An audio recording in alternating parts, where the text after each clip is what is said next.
প্রিয় এবং শ্রদ্ধেয় তাপস মহারাজ এখানে আছেন। যেমন উনি বললেন, আমরা বন্ধু অনেক বছরের আগে থেকে।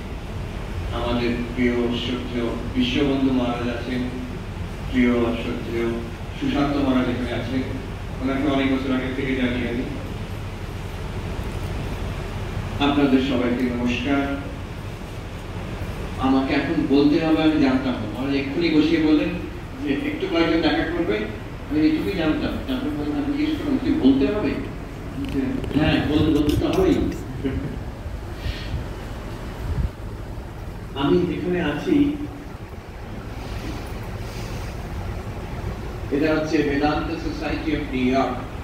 তো আমরা সবাই জানি স্বামী বিবেকানন্দ এখান থেকে গিয়ে আমেরিকায় গেছিলেন 11 September 1893 World Parliament of Religions, যে শিকাগো ধর্মসভা হয়েছিল, সেখানে বলেছিলেন তার প্রথম বক্তৃতা। Sisters and brothers of America বলেছিলেন, করতালি হয়েছিল, এসব আমরা জানি।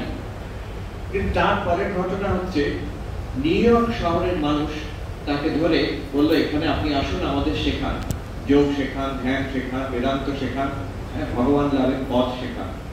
আপনি তো বলছেন ভগবান গড ক্যান বি রিয়েলাইজ, ঈশ্বরকে দেখা যায়, সবাই দেখতে পারে, উদ্দেশ্যও তাই, জীবন ভগবান লাভই জীবনের উদ্দেশ্য, অতএব আপনি আমাদের শেখান। তো ওরা ধরে নিয়ে গেল নিউ ইয়র্কে। সেখানে উনি দুটো বেদান্ত সোসাইটি করেছে।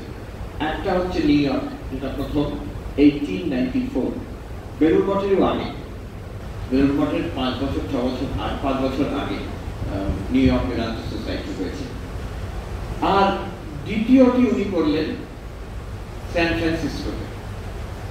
সেই তো সেটা উনি করেছেন অনেক পরে। আরো দ্বিতীয়বার যখন গেলেন 1899 San Francisco Vedanta society. Swami Vivekananda দুটো আশ্রম করেছেন।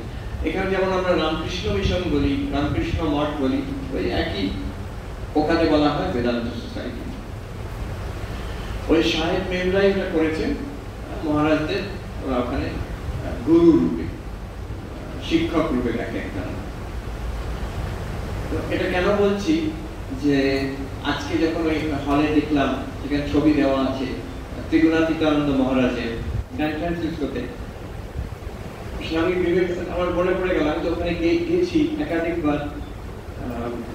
এই কানেকশন এইখানে নেওয়ার থেকে উনি গেছেন সুদূর আমেরিকায়, ক্যালিফোর্নিয়ায়, স্যান ফ্রান্সিসকো, আর সেখানে তার কর্মক্ষেত্র, এবং তিনি শহীদ হয়ে গেছেন।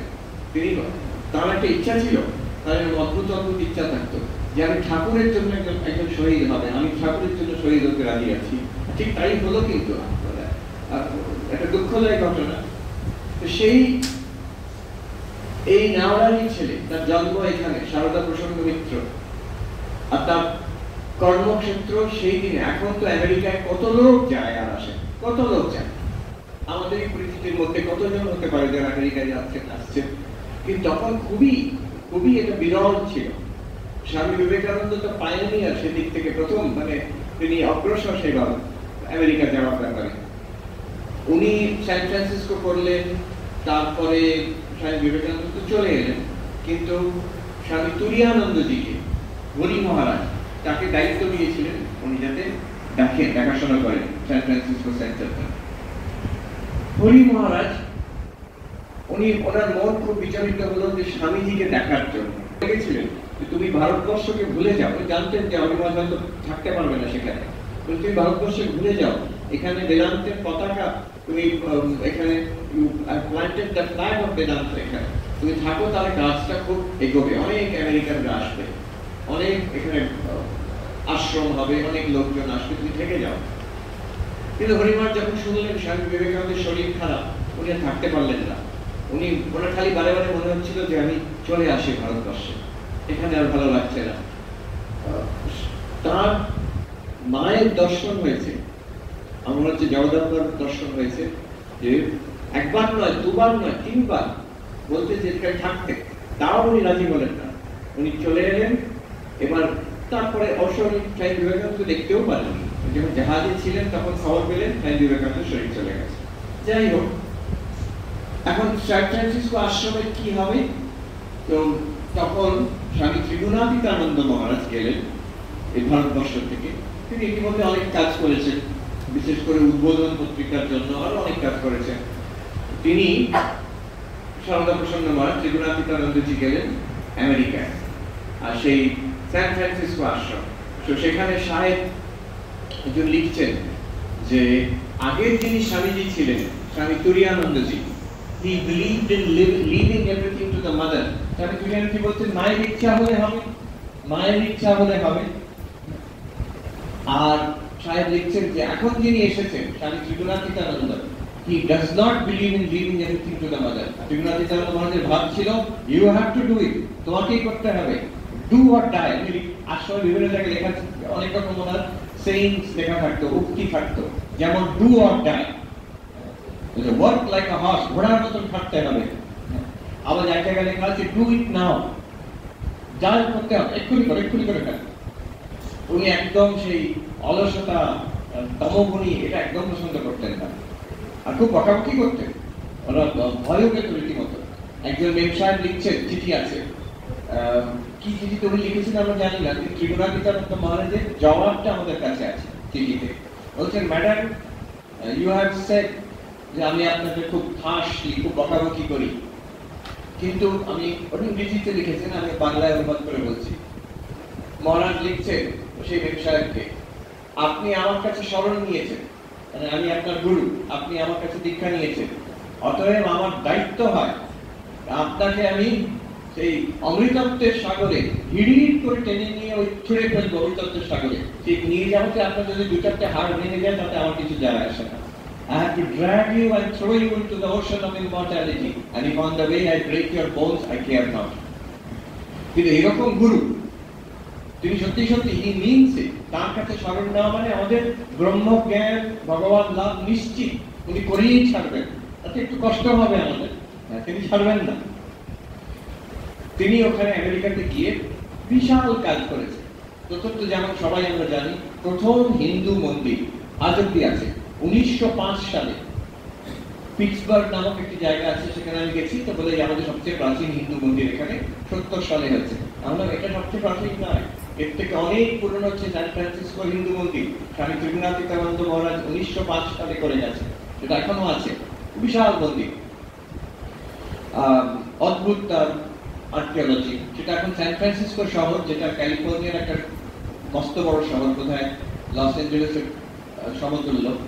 তো সেই শহরের ওটা হেরিটেজ সাইট, সেটা শহর থেকে সংরক্ষিত, যেটা ওদের খুব ভ্যালুয়েবল বিল্ডিং, এটা যেটা আমাদের প্রথম হিন্দু মন্দির, Hindu temple of San Francisco. সেটা উনি খুব খেটে খুঁটে সেই তখনকার দিন তৈরি করলেন। ঠিক তারপরেই স্যান ফ্রান্সিসকো ওই জায়গায় ভূমিকম্প হয়, তো বিশাল ভূমিকম্প, শহরে আগুন লেগে গেল, শহরটাই ধ্বংস হয়ে গেল, শহরটাই ধ্বংস হয়ে গেল। তার কিছু কিছু ছবি আছে, একটা ছবি আপনাদের এখানে আছে, দেখবেন ফলে স্যান ফ্রান্সিসকো শহর আগুন লেগে একটু পুড়ে যাতাকাণ্ড। আগুনটা ঠিক এসেছে মন্দির অব্দি, কিন্তু মন্দিরকে স্পর্শ করলো না, চারিদিকে সব ধ্বংস হয়ে গেল, মন্দিরটা রয়ে গেল। আশ্চর্য ব্যাপার, এটা মানে ভাবা যায় না। সেই মন্দির একদম একইভাবে আজ অব্দি আছে। সেই মন্দিরে ওখানে ঘরে মহারাজ থাকতেন। উপরের একটা ঘর আছে, বেশ সুন্দর ঘর, স্যান ফ্রান্সিসকো শহর আর প্রশান্ত মহাসাগর দেখা যায়, প্যাসিফিক ওশান, খুব সুন্দর জায়গাটা, শহরটা দেখা যায়, সমুদ্র দেখা যায়। সেই ঘর সৃষ্টি কেন করা হয়েছিল? ত্রিগুণাতীতানন্দ মহারাজ, সারদা প্রসন্ন মহারাজ, উনি ডেকেছেন স্বামী ব্রহ্মানন্দকে, রাজা মহারাজ, যে আপনি আসবেন আমেরিকায়। কোনোদিন জাননি, রাজা মহারাজ জাননি, কিন্তু উনি আসবেন এই আশাতে ত্রিগুণাতীতানন্দ মহারাজ ঘর তৈরি করে ফেললেন। এই ঘরে স্বামী ব্রহ্মানন্দ, রাজা মহারাজ আমাদের আসবেন, এখানে থাকবেন। কোনোদিন ওনার আশা নেই, আমরা এখন কেটে আমাদের থাকতে যাই সেই ঘরে। মহারাজের এখানে অনেক গল্প আছে। ওনার যে, উনি একটা অদ্ভুত মানুষ ছিলেন, যোগী ছিলেন, আমি সাধারণ মানুষ নয়, সাধারণ মানুষের শরীরও তার নয়। যেমন ওনার যখন সার্ভিস, মানে ঠাকুরের তিথি পুজো হচ্ছে, তো সেই ঠাকুরের পুজোর দিনে কিংবা শিবরাত্রির দিনে এরকম সময় সারাদিন ওনার অনুষ্ঠান চলবে, ওখানে দেখবেন একটা স্টেজ অডিটোরিয়াম আছে, সেই অডিটোরিয়াম এখনো আছে, এখন নতুন বড় অডিটোরিয়াম হয়ে গেছে, কিন্তু সেটাও এখন আছে, ওখানে এখনো ক্লাস হয়। তো সেই অডিটোরিয়ামের যে স্টেজ, সেইখানে মহারাজ উঠবেন সকালবেলা, উঠে চ্যান্টিং করবেন, পুজো করবেন, তারপরে সেখানে তার পাঠ হবে, গান হবে, তারপরে বক্তৃতা হবে, তারপরে আবার একটা সাইকেল চলবে, মেডিটেশন, তারপরে চ্যান্টিং হবে, বক্তৃতা হবে, পাঠ হবে।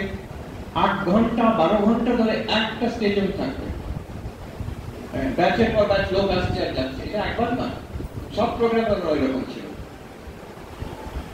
আবার মজা মজা করতেন। একদিন উনি অ্যানাউন্সমেন্ট করলেন যে আমার অমুক দিনে তোমরা এসো, আমার বিয়ে হবে। সবাই বলছে মহারাজের বিয়ে হবে আবার? হ্যাঁ, সাধু সন্ন্যাসী মানুষ, অনেক লোকের কৌতূহল, সবাই এসে হাজির। কি হবে তাহলে বিয়ে? দেখা যায় তারপর দেখা গেল মহারাজ ঠাকুরের একটা ছবি রেখে ঠাকুরের ছবিতে মালা পরালেন, তো এই আবার বিয়ে করবো। তো সবাই তখন হাসলেন। আরো কত মজার ঘটনা আছে ওনার। তো ওখানে ইন্টারেস্টিং, অনেক সাহেবরা ওখানে এসছেন, ওনার কাছে শিষ্যত্ব গ্রহণ করেছে, কেউ কেউ সন্ন্যাসী হয়েছে। হ্যাঁ, সেখানে ওরা থাকতেন, ওই বাড়িতে থাকতেন। মেয়েরা কয়েকজন এসেছিল সন্ন্যাসী হওয়ার জন্য, তাদের জন্য একটা আলাদা বাড়িও করেছিল। এখন ওখানে ওই রকম 2-3টে বাড়ি আছে, যেখানে একটা সন্ন্যাসীরা থাকেন, আরেকটা ওখানে মাতাজিরা, ওরা আমেরিকান, ওরা অনেকে সব বৃদ্ধা হয়ে গেছে, অনেকে আছে সেখানে আছে। আর কিভাবে তার শরীর গেল সেটা আমরা জানি। রামকৃষ্ণ মঠ মিশনে সবাই যারা ঠাকুরের পার্ষদ, সবাই ঠাকুরের জন্য শরীর দিয়েছে, কিন্তু একজন সত্যি সত্যি শহীদ হয়েছে, সেটা হচ্ছেন স্বামী ত্রিগুণাতীতানন্দ, এই গ্রামের ছেলে। তিনি সেই স্যান ফ্রান্সিসকোতে গিয়ে শরীর ত্যাগ করলেন। তারই একটি শিষ্য লুই ভাবরা বলে সাহেব, মাথার গোলমাল। তো ওখানে ওর মাথার গোলমাল অনেক লোক আছে, আজ অব্দি আছে, আমার সঙ্গে বলতেও আছে। সে একটু খ্যাপাটে ধরনের লোক। তাকে মহারাজ জানতেন, মহারাজ তাকে বলেছিলেন তুমি একটু গ্রামের দিকে গিয়ে একটু শান্ত জায়গায় থাকো, তুমি এই শহরে এখন থেকো না। সে একটা বোমা নিয়ে এই স্টেজ, আমি দেখেছি সেই স্টেজটা এখনো ওই রকম ঠিক ওইরকম রাখা আছে, সামনে এসে বোমা, মহারাজ তখন পাইচারি করে বক্তৃতা দিচ্ছে, বোমাটা বিস্ফোরণ হলো, সেই ছেলেটি তো মরেই গেল, মহারাজ আহত হয়ে গেলেন।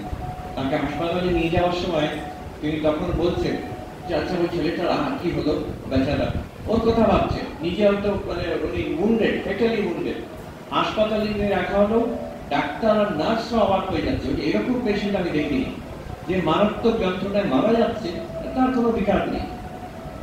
তিনি তাদেরই সান্ত্বনা দিচ্ছেন, তাদেরই আশীর্বাদ দিচ্ছেন। তার যখন শরীর গেল, সব সান ফ্রান্সিসকো শহরে তখন কি ইন্ডিয়ান প্রায় কেউই নেই, ওরা ভারতীয় দেখেই নেই তখন। ওখানে ইন্ডিয়ান মানে যারা ইন্ডিয়ান ট্রাইব, আদিবাসী যারা আছে তাদের ইন্ডিয়ান বলা হয়। ক্রিস্টোফার কলম্বাস গেছিলেন, উনি তো ভেবেছেন ভারত আবিষ্কার করছি, ওইটা কেউ ভেবেছেন এটা ভারত বলে, তো ওখানে যারা যাদের পেলেন উনি, তাদের উনি ভারতীয় নাম দিয়ে দিলেন, ওরা হচ্ছে ইন্ডিয়ান। আজ অব্দি ওখানে ইন্ডিয়ান বলে মানে ওদেরই বোঝে, এখনো অনেক ইন্ডিয়ানরা আছে, বুঝে গেছে তারা। তখন আমার মনে আছে একজনের সঙ্গে পরিচয় হলো, তিনি 70-এর দশকে বাবা মার সঙ্গে আমেরিকায় গেছেন, নিউ ইয়র্কে, স্কুলে ভর্তি করা হয়েছে এক ছোট ছেলে, তাকে অনেক যারা সাদা চামড়া বলে যে সাহেব, ছেলেমেয়েরা জিজ্ঞেস করছে তুমি কোথাকার মানুষ, এটা মানুষ তোমরা দেখিনি। তো তখন সে বলছে আমি ইন্ডিয়ান। বলছে ও হুইচ ট্রাইব, কোন ট্রাইবের লোক তুমি? বলে হচ্ছে আমেরিকান ইন্ডিয়ান বলে। ওই এরকম একজন ওই সময় ইন্ডিয়ান, যাকে কেউ দেখেনি ওরকম ইন্ডিয়ান, যে তার যখন শোক সভা হলো, প্রসেশন হলো, হাজারে হাজারে লোক, তখন বেশিরভাগ খ্রিস্টান প্যাস্টর, ইহুদি যারা আছেন, সিনাগগের লিডার, রাবাই আর আরো শহরের লিডাররা প্রসেশন করে গেছেন। আর এই হচ্ছে স্বামী ত্রিগুণাতীতানন্দজির জীবনী। সেখানে একজন মেম সাহেব, আমি তাকে দেখেছি একদম ছোট্ট নেই, মার সঙ্গে গেছি, আর উনি বাচ্চাদের খুব ভালোবাসতেন। দুটি গল্প বলে আমি শেষ করছি। তো মার সঙ্গে আমি গেছি, আর প্রথম গল্পটা বলছি। স্বামী ত্রিগুণাতীতানন্দ উনি বকাবকি খুব করতেন, যা যা ভুল বলে দিতেন মুখের ওপরে। কিন্তু আবার এটাও বলতে, আমার যদি কোনো ভুল দেখতে পারবে তোমরা বলো, আমার ক্রিটিসাইজ নেই, আমার ভুলগুলো তোমরা বলো। তো তখন একজন তাকে জিজ্ঞেস করেছেন যে আচ্ছা মহারাজ, আপনি যখন বক্তৃতা দেন আপনার গলা কিন্তু কাঁপে, গলা কাঁপে।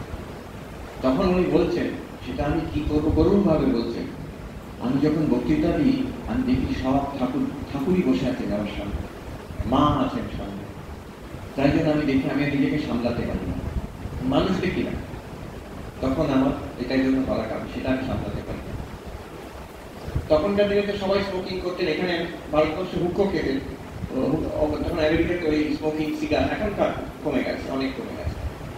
মহারাষ্ট্র খেতে দেখে একজন জিজ্ঞেস করলেন, আপনি সন্ন্যাসী, আপনার এরকম সিগার খাওয়া উচিত? তখন মহিলা উল্টো বকে দিলেন, তাতে তোমার নান অফ ইয়ার বিজনেস, তোমার তোমার বলার কিছু দরকার নেই সেটা। কিন্তু এখন একটা বাচ্চা এসে জিজ্ঞেস করেছে তুমি স্মোকিং করো কেন, সঙ্গে সঙ্গে ছেড়ে দিলেন। শিশুদের যা কথা বলতেন না সঙ্গে সঙ্গে মেনে নিতেন, একবার ছেড়ে দিলেন সঙ্গে সঙ্গে। তো এই মেমসা তিনি লিখেছেন, আমি ওনাকে ছোটবেলায় দেখেছি, মার সঙ্গে যেতাম, ওনাকে দেখেছি, ওনার ওই অফিসে বসে আছেন। তখন প্রথম সিনেমা আসছে silent movie, black and white, silent, শব্দ নেই, সাইলেন্ট মুভি, ছবি শুধু। তো সেই ছবির উদাহরণ দিয়ে মহারাজ আমাকে বোঝাচ্ছেন, হ্যাঁ, জ্ঞান কখন হবে, ব্রহ্মজ্ঞান, ঈশ্বর লাভ কখন হয়েছে বলতে পারবো। বলছেন দেখো, এই জানলা দিয়ে দেখাচ্ছেন সান ফ্রান্সিসকো, ঘোড়ার গাড়ি যাচ্ছে, বাড়ি আছে, আকাশ, প্রশান্ত মহাসাগর ওদিকে। যখন এইটা ওই যে সিনেমা এখন এসছে, এইটাকে দেখে মনে হবে ঠিক সিনেমার মতন, তখন বুঝবে তোমার ঠিক ঠিক হয়েছে। যে মেমসার দেখছেন, এখন আমি বুড়ি হয়ে গেছি, সেই কথাটা কিন্তু আমি ভুলিনি, এখনো আমি রাস্তার দিকে তাকিয়ে থাকি, তখন এই জীবনটা একটা সিনেমার মতন হয়ে যাবে মহারাজের সে আশীর্বাদ। এই হলো স্বামী ত্রিগুণাতীতানন্দ। ওনার বিষয়ে অনেক তথ্য আছে, অনেক ভালো বইও লেখা হয়েছে। কিন্তু আজকে আমার মনে হলো মহারাজের জন্মস্থানে এসেছি আমি, তাই আমি ওনাকে এখানে প্রণাম জানাই, আপনাদের সকলকে নমস্কার জানাই। আরেকটা আমাদের বলতেই হবে, আপনাদের এখানকার এই আশ্রমের জন্য কিন্তু দেশ বিদেশে নাম হয়েছে, বলছে গিয়ে দেখবেন রামরাতে কি সুন্দর আশ্রম হয়েছে। তো সেটা আমি আপনাদের মহারাজকে এবং আপনাদের সবাইকে কংগ্রাচুলেট ইউ, এখানে এত সুন্দর একটি আশ্রম গড়ে তুলেছে। তবে এই তো সবে মনে হচ্ছে শুরু হলো, আরো কত কি হবে দেখা যাক। খুব সুন্দর, আমি আমার দেখেই আমাদের আমার যারা এসছে দেখেই আমাদের তৃপ্তি হচ্ছে, এত একটি দারুণ আশ্রম দেখলাম। এই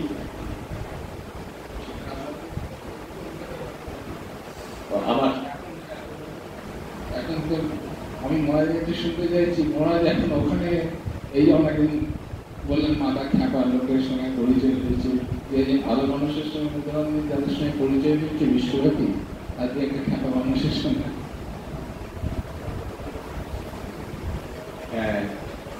আমি আছি দেশের উল্টো দিকে, মানে সান ফ্রান্সিসকো হচ্ছে প্রশান্ত মহাসাগরের দিকে, আমি আছি নিউ ইয়র্ক, যেটা ইস্ট কোস্ট বলে, আটলান্টিক মহাসাগরের দিকে। নিউ ইয়র্ক তো বিশ্বের একটি বিখ্যাত শহর, নিউ ইয়র্ক, লন্ডন, প্যারিস যেমন। একটি আমাদের আশ্রম যেখানে আছে স্বামী বিবেকানন্দ প্রতিষ্ঠা করেছিলেন, সেটা তো বিভিন্ন ভাড়া বাড়িতে ছিল। তারপরে স্বামী অভেদানন্দজি যান, ওই আশ্রমে কিন্তু ঐতিহ্য আছে, প্রথমে যিনি করেছিলেন স্বামী বিবেকানন্দ, তারপরে স্বামী তুরীয়ানন্দজি এলেন, তারপরে স্বামী শারদানন্দজি এলেন, তারপরে স্বামী অভেদানন্দ এসে 20 বছর, ওখানে 21 বছর মতো ছিলেন। তো সেই উনি যখন চলে আসেন ভারতবর্ষে 1920 সালে, তখন যে বাড়িতে আমরা আছি এখন সেই বাড়িটা পাওয়া যায়। সেই বাড়িতে আমরা এখন 100 বছর ধরে আশ্রমটা আছে। এটা হচ্ছে জায়গাটাকে বলে ম্যানহাটন। নিউ ইয়র্কের কয়েকটা ডিস্ট্রিক্ট আছে, বড় বলে সেখানে, তার মধ্যে সবচেয়ে বিখ্যাত হচ্ছে ম্যানহাটন। আপনারা হয়তো শুনেছেন ওয়াল স্ট্রিট, আপনারা হয়তো শুনেছেন যে টুইন টাওয়ার ধ্বংস হয়ে গেল, এইসব ওই ম্যানহাটনে। স্ট্যাচু অফ লিবার্টিটা জলের উপরে আর কি। তো ম্যানহাটন একটা খুব বিখ্যাত জায়গা, আর অত্যন্ত ধনী লোকেদের জায়গা, সেটা মানে কোটিপতি তো সাধারণ সেখানে। আর সেই জায়গা খুব উন্নত জায়গা, এটাকে বলে আপার ওয়েস্ট। দুটো জায়গা আছে, আপার ইস্ট আর আপার ওয়েস্ট। দুটো জায়গাতেই আমাদের আশ্রম আছে। প্রথম হচ্ছে যেটা Vedanta society of new York, যেটা স্বামী বিবেকানন্দ প্রতিষ্ঠা করেছিলেন, সেখানে আছে। আরেকটা আশ্রম আছে আপার ইস্টে, যেটা পরবর্তীকালে স্বামী নিখিলানন্দজি প্রতিষ্ঠা করেছিলেন 1932 সালে রামকৃষ্ণ বিবেকানন্দ সেন্টার। দুটি আশ্রম আছে। আমি এই নিউ ইয়র্ক বেদান্ত সোসাইটিতে আছি। এতে স্বামী অভেদানন্দজি যাওয়ার পরে এই বিল্ডিংটা পাওয়া যায়। স্বামী বোধানন্দজি ছিলেন, যিনি স্বামী বিবেকানন্দের সেক্রেটারি ছিলেন।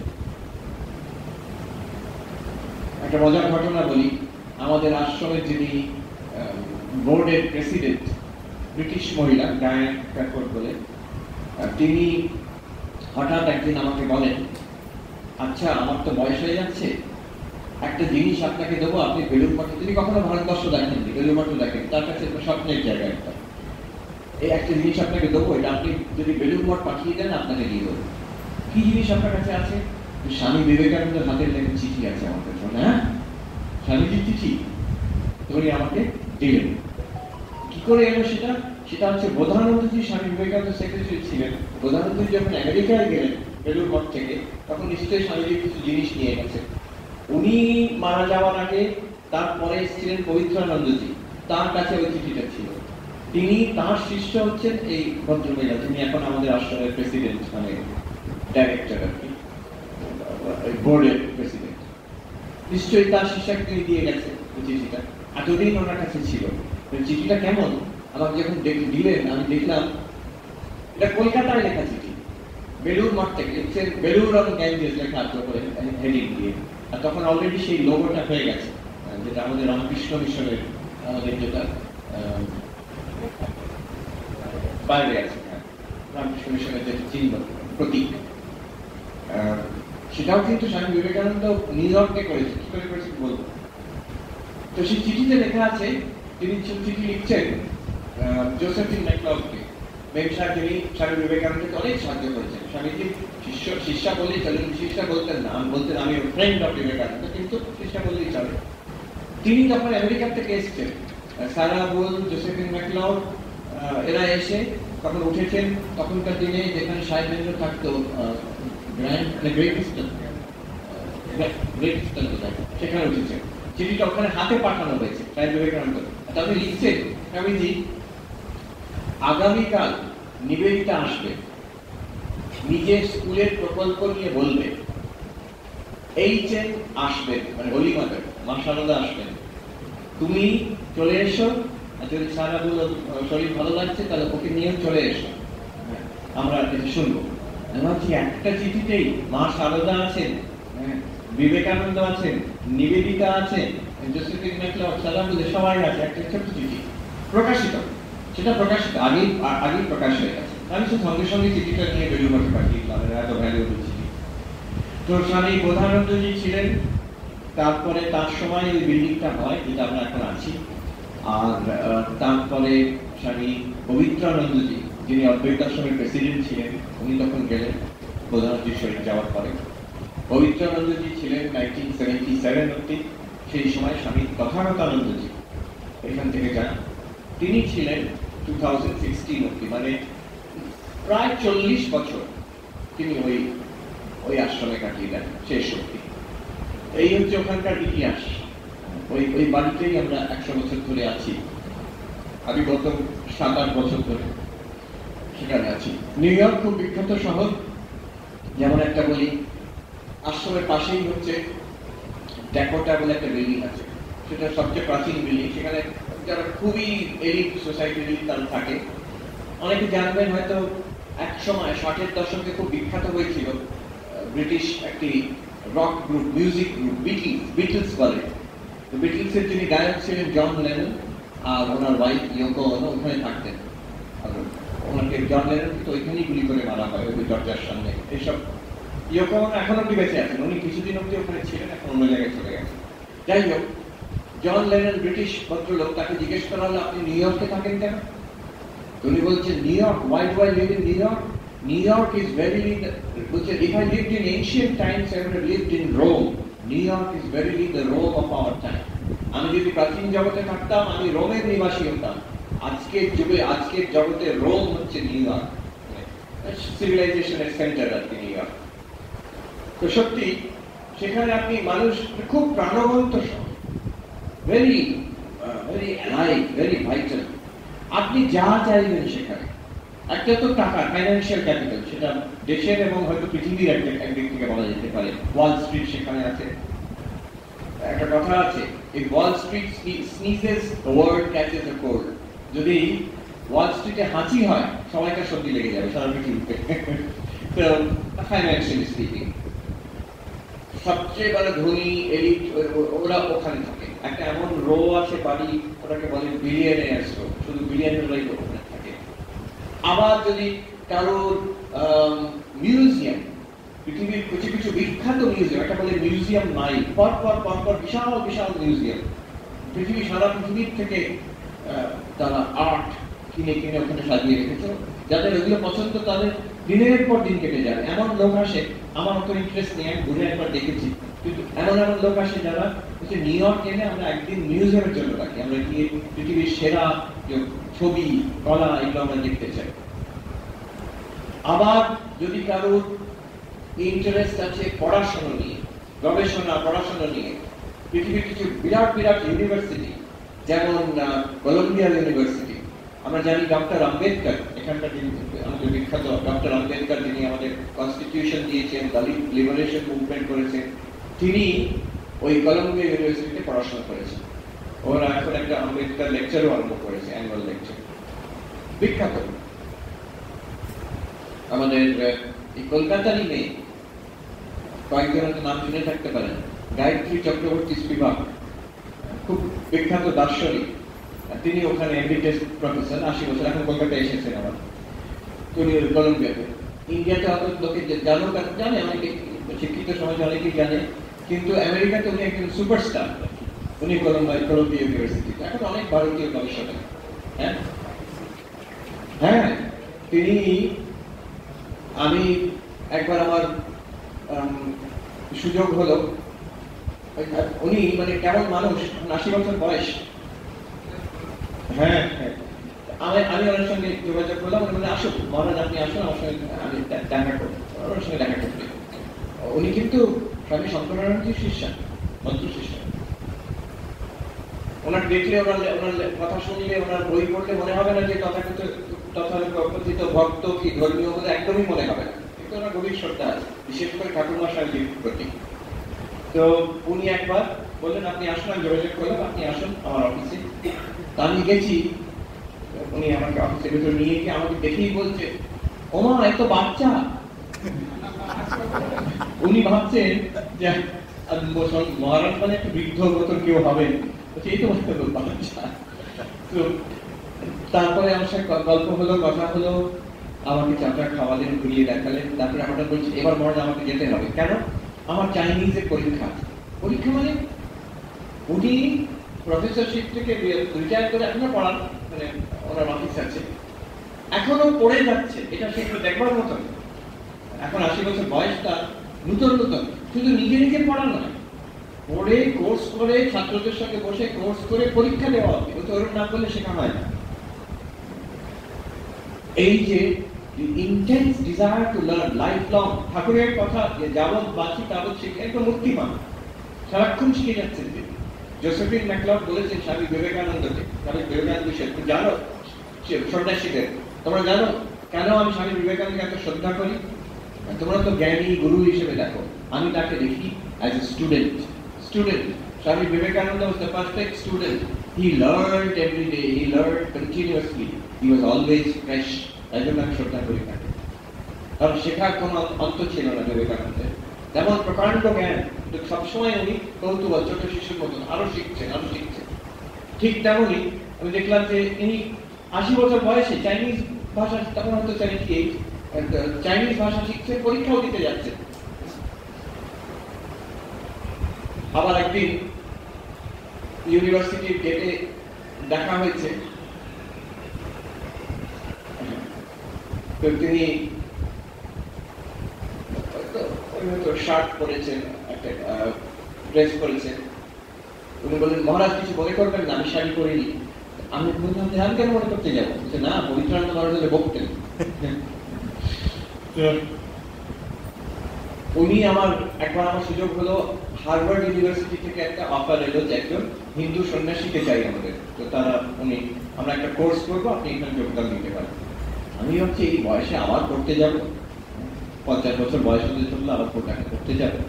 তো তখন ওনাকে জিজ্ঞেস করলাম, উনি বললেন যাবেন মানে কি, হার্ভার্ডের মতন জায়গা আপনার থেকে ডাকছেন, আর আপনি তো শিশু, এরকম পড়বেন মানে আমাকে দেখুন এরকম সুযোগ ছাড়তে আছে কখন, নিশ্চয়ই যাবেন, আমি চিঠি লিখে দেবো। আমি পরবর্তীকালে হার্ভার্ডে যিনি প্রফেসর আছেন, প্রফেসর ক্লুনি, তাকে জিজ্ঞেস করলাম আপনারা আমাকে নিলেন কি করে, এত যোগ্য লোক থাকতে আমাকে সিলেক্ট করলেন কি করে? বলছেন বাবা আপনার যা রেকমেন্ডেশন লেটার, তাকে আপনাকে না নিয়ে থাকা যাবে না। গায়ত্রী চক্রবর্তী স্পিভাক নিজে আপনার নামে রেকমেন্ডেশন দিয়েছেন, আর উনি বললেন ওনার ভাষা, it's not every day that one receives a letter from Gayatri Chakraborty Spivak, সেটা আমাদের আর্কাইভে তুলে দিয়েছে একটা রেকমেন্ডেশন লেটার, ওরা হার্ভার্ড ইউনিভার্সিটিতে প্রিজার্ভ করে দিয়েছে। স্পিভাক কি লিখেছেন আমি সেটা জানি না, কিন্তু ওনার চিঠিতে হয়ে গেল। তো পড়াশোনার জগতে বড় বড় scientist, Nobel prize, Nobel laureate ভর্তি ছড়াছড়ি। নিউ ইয়র্ক ইউনিভার্সিটি, দুটো বড় বড় ইউনিভার্সিটি, অন্য ইউনিভার্সিটি স্টোনি গ্রুপ আছে, আরো অন্য কত কত আছে।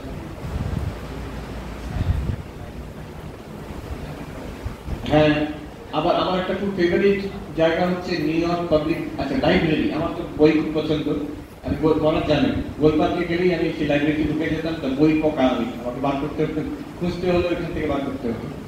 তো নিউ ইয়র্কে গিয়ে আমি দেখে খুব খুশি হলাম, প্রকাণ্ড লাইব্রেরি, 60-70টা লাইব্রেরি শহরের মধ্যে ছড়ানো, নিউ ইয়র্ক পাবলিক লাইব্রেরি বলে। আপনি যে কোনো বই যে কোনো লাইব্রেরি থেকে আপনি অনলাইন খুঁজে নিলে তারা আপনাকে আপনাদের নিকটতম লাইব্রেরিতে পৌঁছে দেবে, আপনি বই খুঁজে নেবেন। আর যতটা বিশ্বের বই, আর সুন্দর সার্ভিস, সুন্দর সুন্দর লোকেশন, সবচেয়ে বড় new York public library short span building বলে আপনি দেখবেন, সেটা আইকনিক বিল্ডিং, মানে সেটা নিউ ইয়র্কের ফেমাস বিল্ডিং। যদি আপনারা গুগল করে দেখেন তার মধ্যে একটা, সামনে দুটো বিরাট সিংহ বসে আছে, বিশাল প্রাসাদের মতন বিল্ডিং। আর অদ্ভুত ব্যাপার, সবটাই ফ্রি, এক পয়সাও কেউ নেয় না। তো আপনি ওখানে গিয়ে পড়তে পারেন। আর যেটা নিস্তব্ধ সাইলেন্ট, যেখানে কাজের কথা, পড়াশোনার কথা, আমি হার্ভার্ড ইউনিভার্সিটি দেখেছি, বিভিন্ন আছে যে যেখানে আপনি কথা বলতে পারেন, এরকম জায়গা আছে, জোন আছে, খাওয়া দাওয়া হচ্ছে, কথা বলা হচ্ছে। আরেকটা আছে সাইলেন্ট জোন। সাইলেন্ট জোন মানে সেখানে কথা বলা চলবে না, পড়াশোনা শুধু। আরো আছে একদম ডেড সাইলেন্ট বলে, এখানে একটা পেন্সিলও রাখার শব্দ চলবে না সেখানে, যাতে মানুষের একাগ্রতা ভঙ্গ না হয়। এমন একটা জায়গা আছে যে এই মানে মোবাইল বাজতে অ্যালাউড নয় সেখানে, সব মোবাইল অফ সেখানে, কোনো মোবাইলে কথাও চলবে না, শব্দও অ্যালাউড, কিচ্ছু অ্যালাউড না। আরেকটা আছে সেখানে লোকে ঘরে সে লম্বা চড়া দেখতে সুট বুট করে এসে ট্যাঙ্ক গলা করে তুলে নিয়ে চলে যাবে যদি কোনো ডিস্টারবেন্স করে। মানে দেখেছি জলের বোতল পর্যন্ত সেটা টেবিলে রেখেছে, সঙ্গে সঙ্গে লোক এসে উঠে সারা টেবিলে এক ফোঁটা জল না করে বই রাখা হয়। আমি দেখেছি ওখানে নিউ ইয়র্কের পাশে আছে institute of advance studies, Princeton university. সেটা আমি গেছি দেখতে, কারণ সেখানে আইনস্টাইন চাকরি করতেন, আলবার্ট আইনস্টাইন। ক্রুড গডেল, যিনি খুব বিখ্যাত, পৃথিবীর বিখ্যাত ম্যাথমেটিশিয়ান, সেখানে ছিলেন। বন নয়ডা, এরা সবাই নোবেল প্রাইজ পেলেন, সব ওই এক জায়গায়। ওটা দেখে দেখে খুবই সাদাসিধে জায়গা, কিন্তু ওখানে ওই একটা জিনিস, নিস্তব্ধ। ওরা বলে আপনি ঘুরে দেখতে পারেন, কিন্তু দোতলায় যাবেন না, যেখানে সায়েন্টিস্টরা কাজ করছে, যাতে একটুও শব্দ না হয়। একদম সাইলেন্ট জোন, পিওর সায়েন্সের জায়গা, কোনো ল্যাবরেটরি নেই, মেশিন নেই, কিচ্ছু নেই, সব মাথার মধ্যেই কাজ চলছে মানুষের, এখানে শব্দ করা যাবে না। আমার তো মনে হয় পড়াশোনাটাকে তারা আধ্যাত্মিকতার মতো নিয়েছে। আমরা যেমন ধ্যান করি, জপ করি, একটা সুন্দর পরিবেশ করেছি সাধন ভজনের জন্য, ঠিক তেমনই তারা একটা সুন্দর পরিবেশ করে দিয়েছে পড়াশোনার জন্য।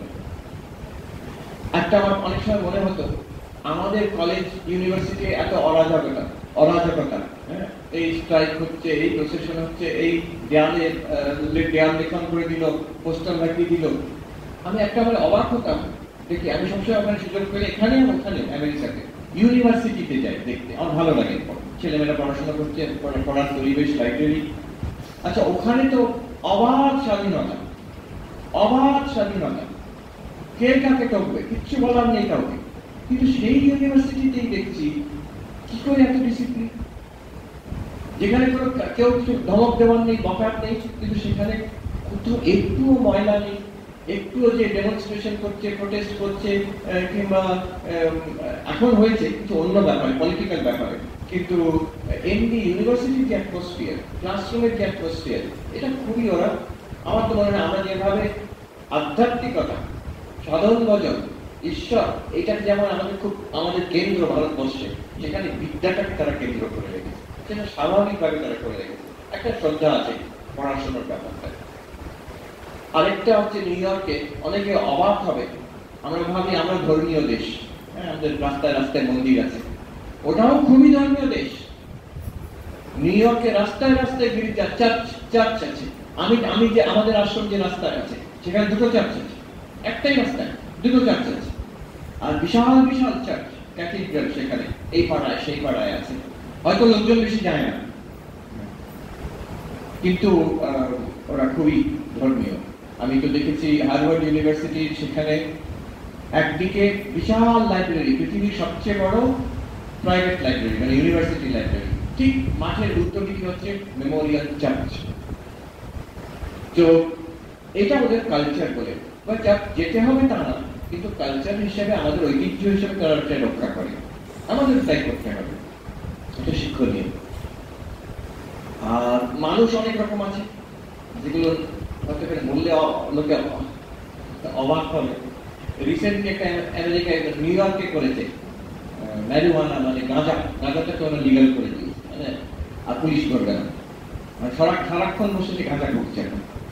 আপনি যদি সন্ধ্যাবেলা বিকেলবেলা আশ্রম থেকে বেরিয়ে যান, দেখবেন পার্কের মধ্যে সে বসে আছে, বলছে অনেকেই স্পিরিচুয়াল এক্সপিরিয়েন্স হচ্ছে পার্কের মধ্যে ঘুরে ঘুরে। এগুলো অনেক রকম এক্সপেরিমেন্ট করে। কালচার, তারপরে আর্ট, মিউজিক, থিয়েটারের জায়গা, যেমন কলকাতা থিয়েটারের জায়গা, নিউ ইয়র্কে তেমন। আমরা যেখানে আছি পাশের রাস্তা হচ্ছে ব্রডওয়ে, এখানে আমেরিকার সবচেয়ে বড় বড় থিয়েটার গুলো আছে। আমি একবার গেছিলাম একটি নাটক দেখতে, সেটা ওই লায়ন কিং বলে, বাচ্চাদের নাটক, আমাকে দেখাতে নিয়ে গেছিল। তো তাতেও বেদান্তের একটি অংশ আছে। আরো আরো অনেক জিনিস সেটা বলছি খুব প্রাণবন্ত। আর যেটাতে আপনার ইন্টারেস্ট, যেমন আমার ইন্টারেস্ট হচ্ছে দর্শনে, আধ্যাত্মিকতা এবং ভারতবর্ষে এবং হিন্দুইজম, এই নিয়ে যে কত ইভেন্ট হচ্ছে নিউ ইয়র্কে, অনলাইন খবর দিলে এখানে লেকচার, এখানে একটা এক্সিবিশন, ওখানে একটা বড় বক্তা আসছেন, এখানে বুক রিলিজ হচ্ছে, এটা খুব ভাইব্রেন্ট ইন্টেলেকচুয়াল লাইফ। দর্শন, আমার দর্শনে ইন্টারেস্ট। ফিলোসফি ক্লাব, একজন দার্শনিক তিনি করেছেন কি, মাসে একবার উনি এক জায়গায় হল ভাড়া করে বসবেন, দর্শন নিয়ে আলোচনা হবে। তার জন্য, ছাত্রদের জন্য না, সাধারণ যে পাবলিক, আপনারা আসুন, আমরা বিভিন্ন দর্শন নিয়ে আলোচনা করব। আমি যেতাম তাতে মাসে মাসে। আরেকজনকার বাড়িতে ফিলোসফি ক্লাব, তিনি ফিলোসফি টিচার, তার বাড়িতে 15-20 জন হয়তো গেল, তারা দর্শন নিয়ে আলোচনা করলো, তারপরে হয়তো পিৎজা খেলে তারপর চলে গেল। ওই আলোচনাটাই সার, ওই যে ইন্টেলেকচুয়ালদের সঙ্গে দেখা করে। এটা আমি একটা সাবজেক্ট বলছি দর্শনকে, কিন্তু এরকম প্রত্যেক সাবজেক্টে আছে, কে ম্যাথমেটিক্সে, কে পলিটিক্সে, কে কত রকম। এটা ইন্টেলেকচুয়াল দিকটা, আর্ট ইন্টেলেকচুয়াল দিকটা, সায়েন্স, টাকা পয়সার ব্যাপার তো আছেই। সিনেমার জগতে অনেকে বলে হলিউড, কিন্তু সিনেমার জগতে যারা বড় বড় অ্যাক্টর, ডাইরেক্টর, রাইটার, নিউ ইয়র্কেরই লোক। আরেকটি ব্যাপার হচ্ছে যে যুক্তরাষ্ট্র, ইউনাইটেড নেশনস এর হেডকোয়ার্টার, সেখানে ইউনাইটেড নেশনস এর হেডকোয়ার্টার, তো সেখানে আমার 2-1 যাওয়ার সুযোগ হয়েছিল, প্রোগ্রাম করার সুযোগ হয়েছিল। এই ইন্টারেস্টিং লোক তো অনেকের সঙ্গে দেখা হয় সেখানে, বড় বড় আমার যেহেতু দর্শনে ইন্টারেস্ট, আমি তাদের সঙ্গে দেখা করেছি, দার্শনিকদের সঙ্গে, তাদের সঙ্গে কিছু কথোপকথন। এখন তো অনলাইন ডিসকাশন হয়, আপনারা ইউটিউবে সার্চ করে দেখবেন, ডেভিড চার্মার্স, বার্নার্ডো কাস্ট্রো, তারপরে আরো আছেন আমাদের এখন কানেশ্বর বিমল সিং, একজন ভারতীয় দর্শনের শিক্ষক, তারপরে আছেন ডোনাল্ড হফম্যান, দীপক চোপড়া, এদের সঙ্গে কথোপকথন আপনারা অনলাইন দেখবেন, এসবও হয়। আপনাদের জানবার থাকলে